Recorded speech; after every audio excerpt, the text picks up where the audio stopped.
que será que funciona quando a gente fala sobre mercados? Será que é análise técnica? Será que é análise fundamentalista? Ou será alguma coisa entre as duas? Vamos dar uma olhada no mercado e tirar nossa conclusão juntos? Vem comigo.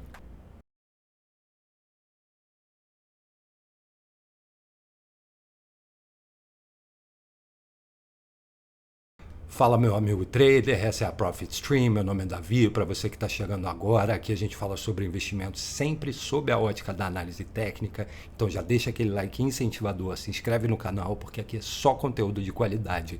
E sem mais delongas, vamos começar a falar de mercado e de gráfico, porque muito lucro pode ser gerado. Vem comigo. Conversas sobre as tarifas entre os Estados Unidos e oficiais chineses em Geneva se iniciam enquanto o mundo olha por sinais de esperança. Vamos dar uma olhada? Então aqui eles falam que o secretário de Tesouro americano, que é o Steve Bessent, e o principal negociador dos Estados Unidos começaram a conversar com oficiais de alta patente chineses na Suíça nesse sábado, com o objetivo de desescalar a disputa que ameaça cortar de vez o comércio, a balança comercial entre as duas maiores economias do mundo e acabar danificando a economia global, Então, o secretário de Tesouro Scott Bessent e o representante comercial da balança comercial americano, que é o Jameson Greer, começaram encontros em Geneva com a delegação chinesa, que é liderada pelo vice-premier He Lifeng. Diplomatas dos dois lados confirmaram que as conversas começaram, mas falaram na condição de anonimato. Esse tipo de coisa é sempre melhor ser mantido a portas fechadas, exatamente o que eles estão fazendo aqui, e nem sequer sabe-se a localização exata desses encontros, Então isso sequer foi feito público.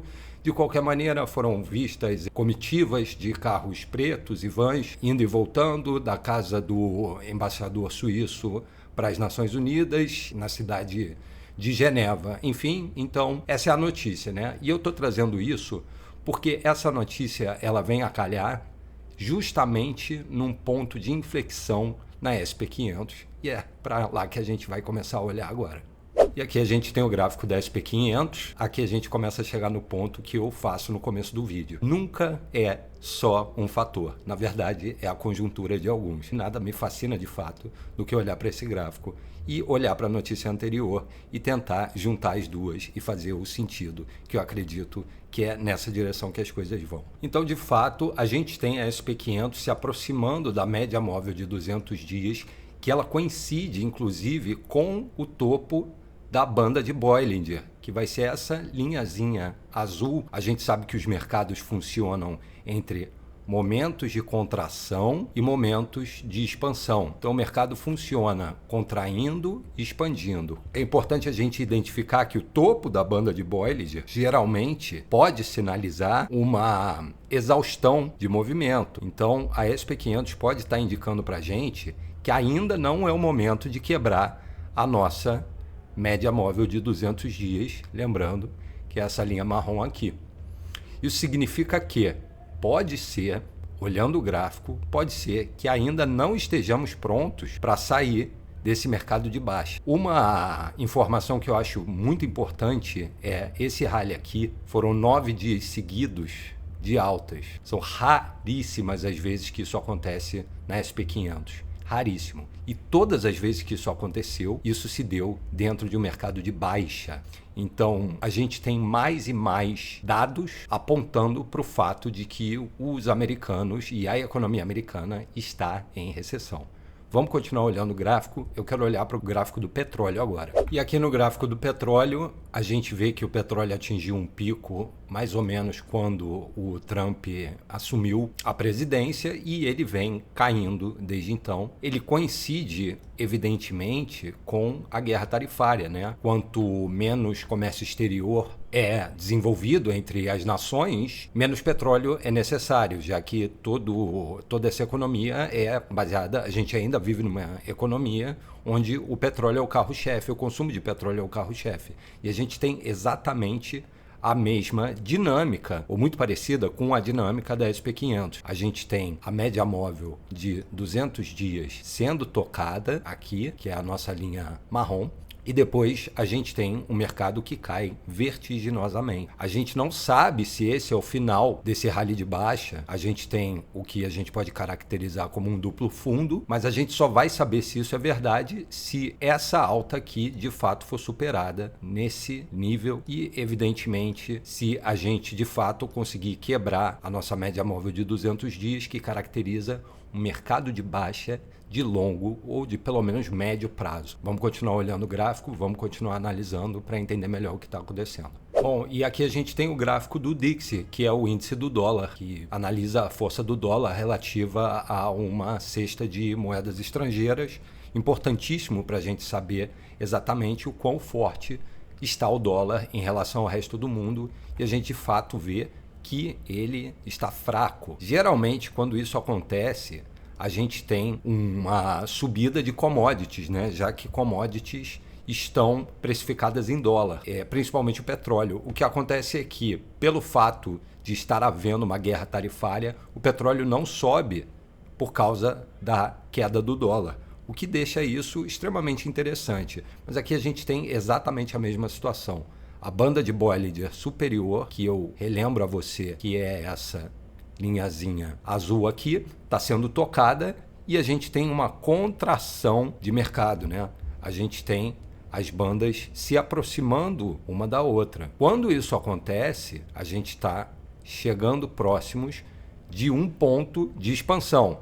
Mercados sempre se movem entre períodos de contração e períodos de expansão. Mercados sempre se movem dessa maneira. Essa é a lógica dos mercados. E a gente tem a banda superior de Bollinger sendo tocada. Isso pode representar mais fraqueza no dólar americano, dependendo do que acontece nas conversas sobre a guerra tarifária que estão acontecendo agora em Geneva. Vamos prestar atenção. Vamos continuar analisando. Um dado interessante que eu gostaria de pontuar é que a gente nunca teve uma posição de cash, uma posição de dinheiro, liquidez tão alta entre os gerentes de fundo de investimento. Então, o smart money, né?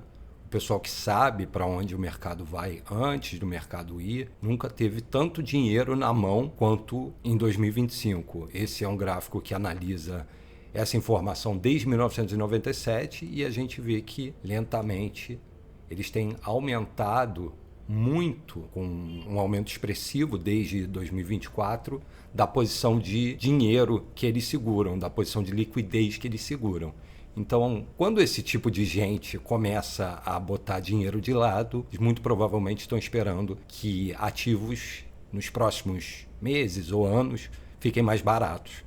Achei uma informação relevante para trazer para vocês. Então é isso, meu amigo trader. Eu vou encerrando esse vídeo de forma curta. Eu acho que nesse momento nada está muito claro.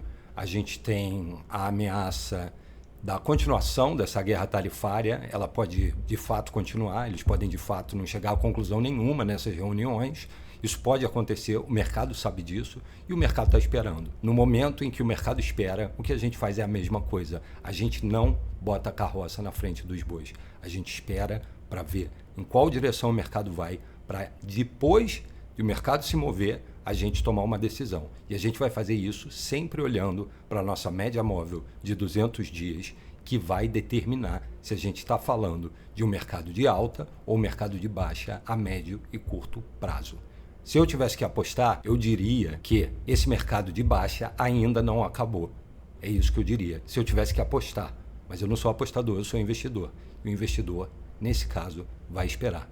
Eu vou ficando por aqui, mas quero ouvir a tua opinião. Quero saber o que você acha. Você acha que o mercado vai reagir de forma positiva a essas conversas entre os americanos e os chineses? Você acha que o mercado vai reagir de forma negativa? Você está comprando dólar, você está vendendo dólar, você está comprando commodities? O que você está fazendo? Conta para mim nos comentários, que eu estou curioso. Eu e meu amigo Nixon queremos saber o que você vai fazer. Vou ficando por aqui. Um grande abraço para você e até a próxima.